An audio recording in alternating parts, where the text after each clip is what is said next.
Today, of course, key figures in the post office scandal faced a parliamentary grilling today. One of the top bosses at Fujitsu has admitted there's a moral obligation for the company to help compensate hundreds of sub-postmasters. And Alan Bates, the man who's led the campaign for justice, said his own compensation process was swarmed with delays. After my claim had gone in, and mine's just in the queue like everyone else's, not being dealt with specially at all. But I mean, after mine had gone in, it took them, I think it was 53 days before they asked 3 very simple questions. I mean, it's madness. The whole thing is madness. It's not been driven, and there's no transparency behind it, which is even more frustrating. We do not know what's happening to these cases once they disappear in there. I mean, I know we like red tape in this country, but I mean, this is insane. No, it's bogged down. Absolutely bogged down in red tape. Well, it's our moral duty to compensate postmasters, according to the Fujitsu boss, and that's on the front page of the Times. My panel is back with me. Emma Wolf is here, Ryan Sabey as well. Shall we start off with the post office and just have a little catch-up on that before we get back to Rwanda? Because I want to talk to you about what Jonathan Gullis had to say. The Times there, it's our moral duty to compensate postmasters.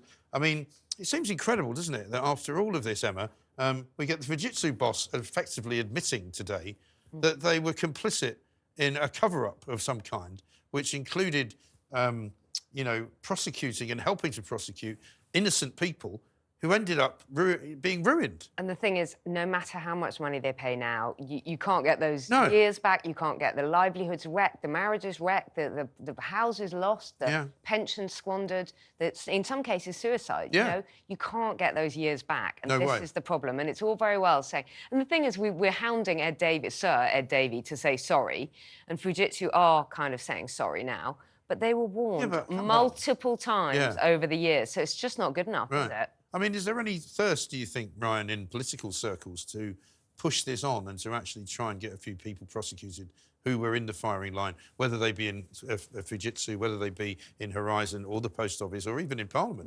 Yeah, there's a big appetite. Kevin Hollinrake, the Post Office Minister, was out end of last week, and he said that if anyone's found culpable of this, they should go to prison. They should go to jail. However, it will take some time because you've got this public inquiry.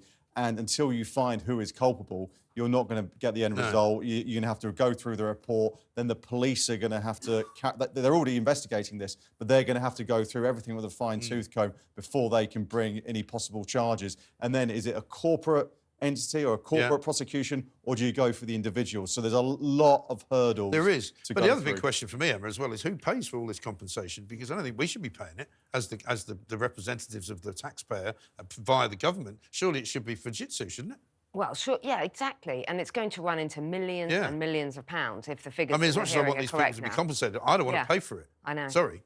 It wasn't under our watch. It wasn't even, you know, our elected representatives or anything like that. So, yeah, it's going to be a lot of money, and I think that should definitely be Fujitsu picking up the bill. Yeah. Fujitsu have had contracts from government worth about £6.7 billion. Well, they've still got They still have contracts with government, don't they? Yeah, and there is a reluctance to get rid of them throughout the whole of Whitehall, throughout the whole of government, because they'll just cause so much disruption. Well, this is the trouble, isn't it? Once you're in that kind of position to get contracts from the government, you just keep getting them. It's like Serco.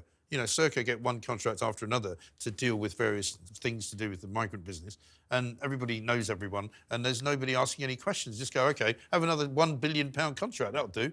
It's not right. But one thing the government have to do, they have to get that compensation out the door pretty quickly. Yes. I mean, even Alan Bates, this is the guy who's at the centre of the ICV drama. He's sort of been leading the charge, and it took him 40-odd days to get answers to some questions. Oh, it's just unbelievable. Well, I'm sure we'll be talking about it for some time. Let's get